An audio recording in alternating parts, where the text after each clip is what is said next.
The best financial decision Dave Portnoy ever made wasn't buying a stock, it was quitting his job and moving in with his girlfriend's mother. In 2003, Dave Portnoy was a 26-year-old sales rep. He made around $80,000 a year. It was a solid income for the time. But he was miserable. He hated the corporate grind. He had a side project. A website called Barstool Sports. It was a single page with crude jokes and sports commentary. It made almost no money. His girlfriend at the time saw potential. Or maybe she just saw his misery. She offered him an escape route. Move in with her mom. No rent. No utilities. Nothing. This was the hinge point. Most people would have said no. Pride. Fear. Comfort. But Portnoy said yes. He quit his job the same week. He moved into a spare bedroom in his girlfriend's mother's house. In a suburb of Boston. He was 27 years old. And he had no income. For 6 years, he lived there. 6 years of free rent. 6 years of eating whatever his girlfriend's mom cooked. 6 years of zero housing costs. That decision is the real story. Not the billion-dollar valuation. Not the pizza reviews. The 6 years of brutal, unglamorous frugality. Most people think entrepreneurship is about risk. It is. But the real risk is often not financial, it's social. The shame of living with your girlfriend's mom. Portnoy didn't have a safety net. No savings. No trust fund. Just a laptop and a website that made pennies. Every month he couldn't pay rent because he didn't have to. He focused all his energy on Barstool. He wrote content. He sold ads himself. He drove to sports bars to promote it. No distractions. No commute. No rent stress. By 2009, Barstool was making enough. A few $1,000s a month. Enough to survive. But not enough to move out. So he stayed. The girlfriend's mother never asked for rent. Never complained. Portnoy says she was his biggest unsung investor. Not money, shelter. Most people would have taken the first paycheck and moved out. Portnoy didn't. He knew the math. Rent in Boston was $1,000+. That money went back into the business. He hired writers. He bought domain names. He printed t-shirts. Every dollar that would have gone to a landlord went to growth. Compound interest on survival. The relationship with the girlfriend didn't survive. They broke up around year 5. But Portnoy had to make a choice. Move out or stay. He stayed. The ex-girlfriend moved out. He remained living with her mother. For another year. That's awkward. That's a level of focus most people can't comprehend. By 2010, Barstool was a real business. Around $500,000 in annual revenue. Still tiny by media standards. But profitable. And Portnoy was still paying zero rent. He finally moved out in 2009 or 2010, sources differ. But the lesson is clear. He didn't move out when he could. He moved out when it no longer mattered. The next decade was explosive. Barstool grew from a blog to a media empire. Podcasts. Video. Merch. Events. The company was worth hundreds of millions. In 2020, Penn National Gaming bought a 36% stake for $450 million. That valued Barstool at over billions of dollars. Portnoy still owned a huge chunk. He became a billionaire on paper. The sales rep who lived with his girlfriend's mom was now worth more than most CEOs. And he never took outside venture capital. But the story is not just about Portnoy. It's about the principle. The willingness to endure social embarrassment for financial gain. That's rare. Most entrepreneurs fail because they can't afford to fail. They have rent. They have car payments. They have lifestyle creep before they have revenue. Portnoy eliminated his biggest expense completely. For 6 years. That's $72,000 to $120,000 in saved rent. Invested into his business. That saved rent was his seed capital. Not a bank loan. Not an angel investor. Just a room in a suburban house and a mom who didn't charge. The same principle applies today. The cost of housing is the biggest barrier to entrepreneurship. Especially for young people. Portnoy hacked it. He didn't have a rich family. He didn't inherit money. He just found a way to eliminate his biggest cost. And he was willing to look pathetic doing it.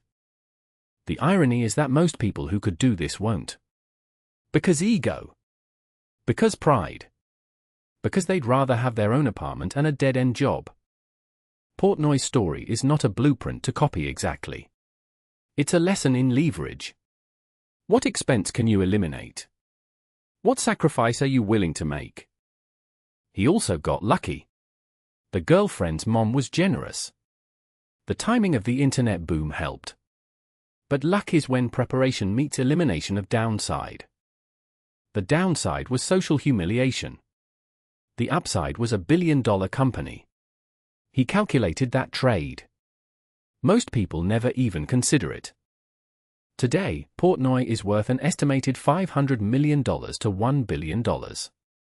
He owns a stake in Barstool after buying back Penn's share.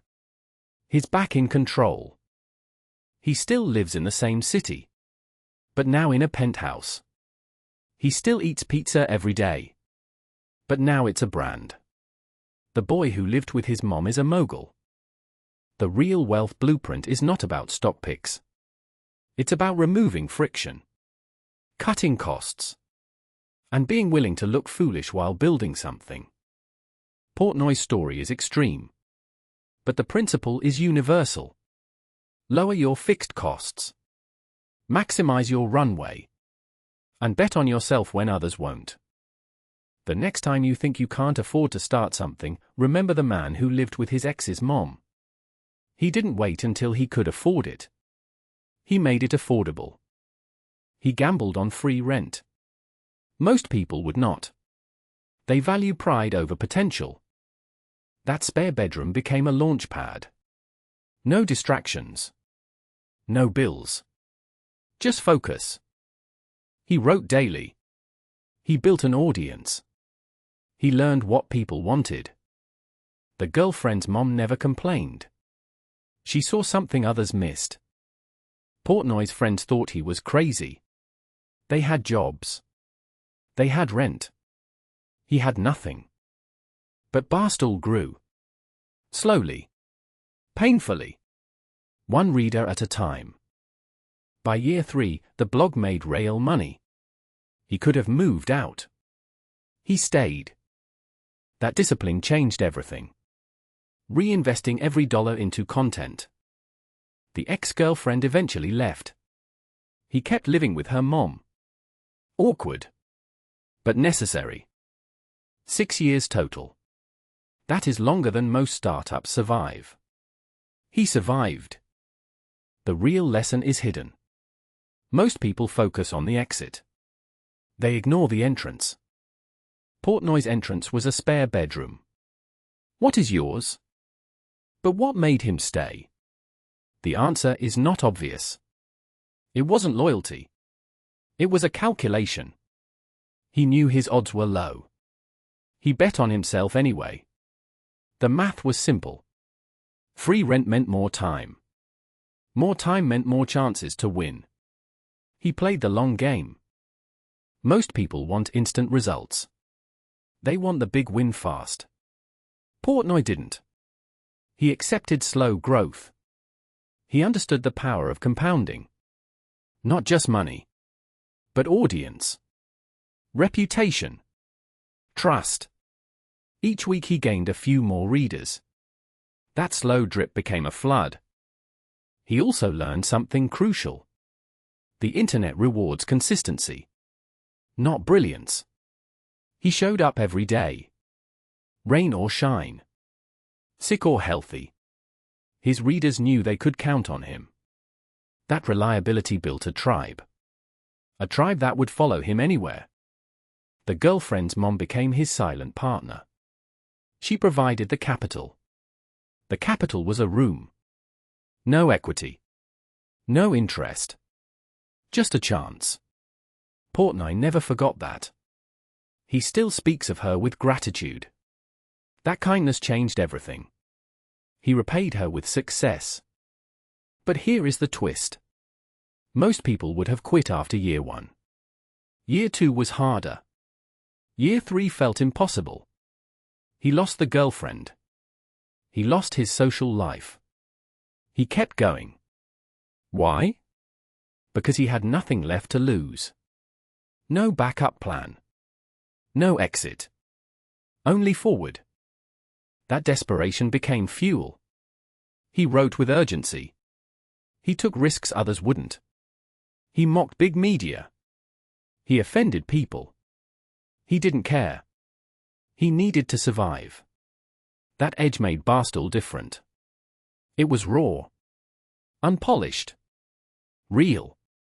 Audiences loved that authenticity. By year 4, he had a choice. Sell out or double down.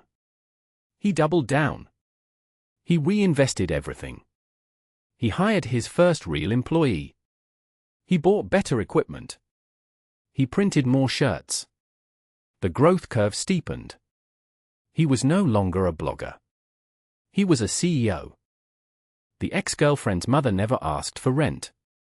Not once. But Portnoy paid her back. He gave her a gift. A big one. He never disclosed the amount. But it was substantial. He honored the deal. That is rare. Most people forget their benefactors. He didn't. Today, the spare bedroom is legendary. It is a symbol. It represents the ultimate trade-off. Comfort for freedom. Status for potential. Most people choose comfort. Portnoy chose the opposite. He bet on a future that didn't exist yet. That bet paid off. But only because he stayed. So what is your spare bedroom? What cost can you cut? What shame can you endure? The answer might change your life. Portnoy's story is not about luck. It is about sacrifice. He gave up 6 years of normal life. He got a $1 billion empire. Subscribe to learn how to find your own spare bedroom. Next video, the one expense you must eliminate to start a business.